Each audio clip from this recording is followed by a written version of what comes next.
everybody. This is Elizabeth Clare Brewington, and I'm Elton Brewington. we are with Brightside Global Trade. And today we have a very special guest who we are interviewing, Stacy, and she's going to take us back to World War II and talk about her grandfather. This amazing book is a family album, as she calls it, and I think that given that Father's Day is coming soon, you might want to consider buying this book and talking to your children about it. So, Stacy, this is a marvelous book. Can we have a look at it and tell us all about this wonderful bearded marvel, as you Yeah, call it? Yes. So absolutely. I take it that your grandfather wore a beard after returning from the war. He actually grew out his beard because he was a prisoner of war. So it was Oh, all kind of it made its way in. So he definitely okay. grew his beard as he was Yeah. being held. Yeah. Yeah, so really fun, really beautiful, beautifully illustrated children's book that I created in memory of my grandfather and his life. He was an absolute tremendous human being and very fortunate to have been a part of his legacy. And 6 years after he passed away, we were fortunate enough to find a interview that really clearly explained his time in the war. And because we had never heard it directly from, from him, I really wanted to create something that was going to commemorate him in a way that was done in the form of a children's book or a family book. Like I mentioned, we're really finding that a lot of people across all generations are enjoying the book itself. It's a very quick read, but it's also very, very fun, and it's done really beautifully. And it just tells Mhm. his story from the time he was living here and in Pittsburgh, Pennsylvania, graduated high school, had dreams of becoming a pro boxer in Pittsburgh, Pennsylvania. And Okay. yeah, and then World War II, happened, And the bombing of Pearl Harbor, and he knew what his uh-huh. job was going to be.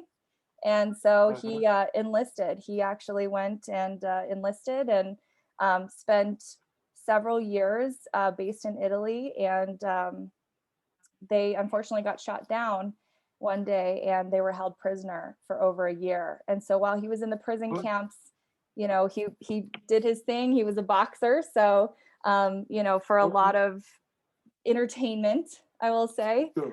they would arrange Keep these it fights. crispy. Yep. Very And good. so Very he good. was kind of a superstar in the prison camps. Okay. Yeah. Awesome. Awesome. Now, who was he held prisoner? Who? Japanese? The Japanese or No, it was in Germany. In Sure. Germany. the Hmm. Germany? Yes. Okay. Hmm. And that must have been pretty harsh. Okay. Yeah. Okay. He was Wow. shot What a down war over. They were hero. yes, absolutely. They were shot down over Austria, and I know that they moved several times to different camps.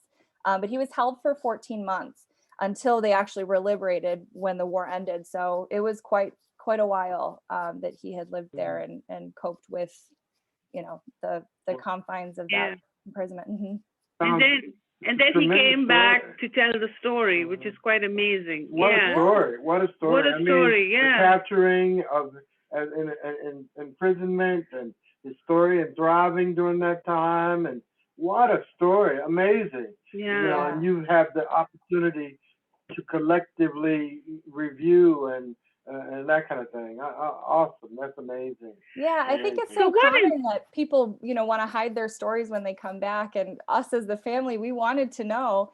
And I think, bringing it to a different kind of spotlight and sharing it with people and just the message of overall gratitude for our veterans, it's just very important to me. So, And it's very important right now yes. because yeah. America is going through a challenge of remembering and also, playing, highlighting the fact that America is still America.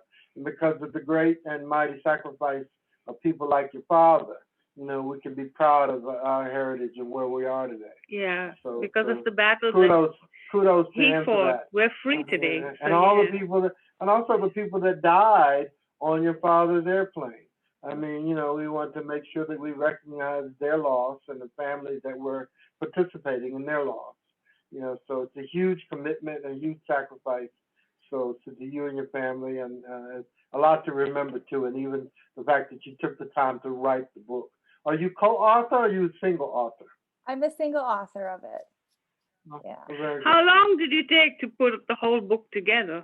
Well, it's interesting that you mentioned last year and the events of 2020 because I was, unfortunately, I live in Las Vegas. And so here we were hit very hard and as far as tourism goes, and I work on the strip. So I had plenty of time to be home last year, and I really kind of hit the pedal to the metal on this project, and I wanted to get it done. So Okay. although it was kind of in the works for 2 years, I wasn't really sure kind of the voice in which I wanted to tell the story. And I kept trying to do it in kind of this biographical format. And it was really difficult. So a whole year I spent doing that and kind of scrapping that. And then finally, I just, I actually had a dream to do this. And so I said, you know what, I'm just going to sit down and write my dream exactly as I remember it. And it was a conversation that my grandfather and I had. And as soon as I sat down, within 2.5 hours, I had the entire copy written, Oh, very and good. so, yeah, so I think it just really needed to be an authentic kind of variation of what I remember, part of this dream. And so when I did it that way, it all came together, and it actually took about 6 to 7 months to have the entire project complete, including all of my illustrations and, all the editing and everything else that kind of, and even like formatting and, stuff that I never knew. I mean, this is my very first book. So it was quite the learning experience. Yeah. Well, the highlights sound to be quite incredible in that, I'm sure in the book you do highlight some of the skirmishes he was involved in and his experiences with his co-fighters and also in prison camps. And so in the recording that you feature, I mean, it's hard to get the recording on in the book perception, but that must have been quite amazing also, the recording that you discovered. Yes, absolutely. And it was, like I said, it was 6 years after he had passed away. So we hadn't heard his voice in so long. Uh-huh. And, all of a sudden my cousin, actually, she found the recording for a project she was doing in college. And she had emailed it out to everybody. I don't think anybody really realized what they were clicking on when they clicked on it. And then all of a sudden my grandfather's voice is just so clear through the speaker of the computer. Wow. And it was just unbelievable. So, listening to that multiple times, I'm sure that's kind of why, this kind of dream happened. I just was so grateful to hear his voice tell this story.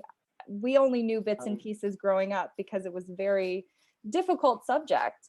But what I did do Sure. on the actual book is there's a couple of places I added a QR code where you can actually listen to the recording of the story, very of good. his story. Exactly. You can hear my grandfather himself, the bearded marvel, tell his story. So. Oh, that would be so awesome. I was just going to ask you, how could we hear the recording? Yeah, So we that could. would be, We would like, maybe yeah. there is a way that we can feature the recording in this production so that people will get, and then it can help it could be used to help move the product. People could see the book and read. So, what inspired you the most about your grandfather? And what age did you really start, getting inspired by him and thinking about him? What was it that really triggered the inspiration? Wow. Well, what really inspired me about him was just he has so much gratitude for life. He was so grateful for every minute that he had here and being an American. He was the first generation for his family American, and it was very important to him to kind of maintain this freedom. And so it was no question to him whether or not he was going to go to the war. It was a definite thing, even though he had dreams of something very different. Um, he was just so grateful. He was such a family man. And I think that really was something I grew up with. So it's very hard to know what you appreciate about something until it's really not there anymore. Or you don't, so Yeah. I think it was really after he was gone that I realized, wow, he really had a huge impact on what I value. And, you kind of normalize it when you're around it every day, that this is just how people should be. And to your point, we really went through some stuff last year. And I think that this was a very telling time and a very important time to kind of reiterate this message that someone that sacrificed so much and suffered so much could come back and just have nothing but gratitude for his good, bad, and otherwise experience. I mean, he just was grateful. He has, a really adorable quote that I actually added to my website, and it's just basically to the effect of, we all came back. We were lucky to come back, and we all left with good memories, bad memories, and you have to be grateful for both. And that was really something that resonated a lot with me. And I try to keep that, as part of my life and my spirit every day, is just to be grateful for the good, the bad, and everything in between, because, this is a gift. It really is a gift. And the sacrifice that others made. I truly believe that the most anointed individuals are those that are willing to put their life down for the sake of others. And I find that in so many incredible veterans and those who serve. Absolutely. Right.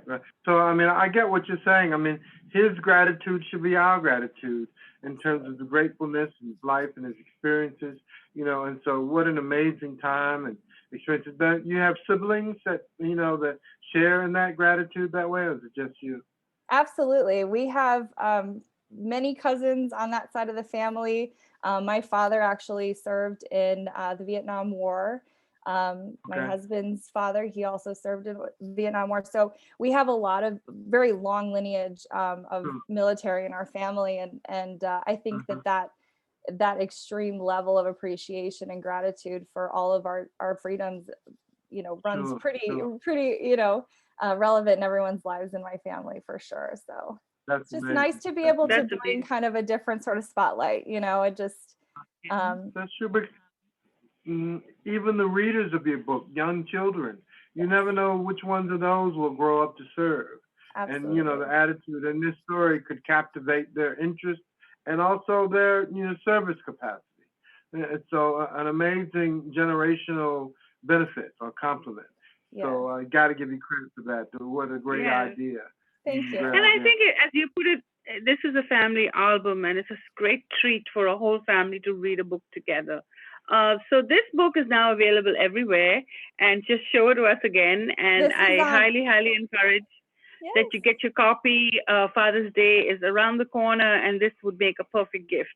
A great family album and a great story about a airman in, through capturing and surviving World War II. That is a great treasure. Thank you for writing it, and thank you for this interview. And for those of you watching, happen to buy the book, snap a picture and put it in the comment section, or write us a comment about what you thought about the interview, and we will give you 2 tickets to the next conference that we're hosting. And we have a lot of prizes, and you have a chance to win. So make sure you stay tuned and connect with us so you can get to know about all our conferences, our videos, editorial. Everything is available at brightsideglobaltrade.org. Thank you for watching. Very good. Thank you.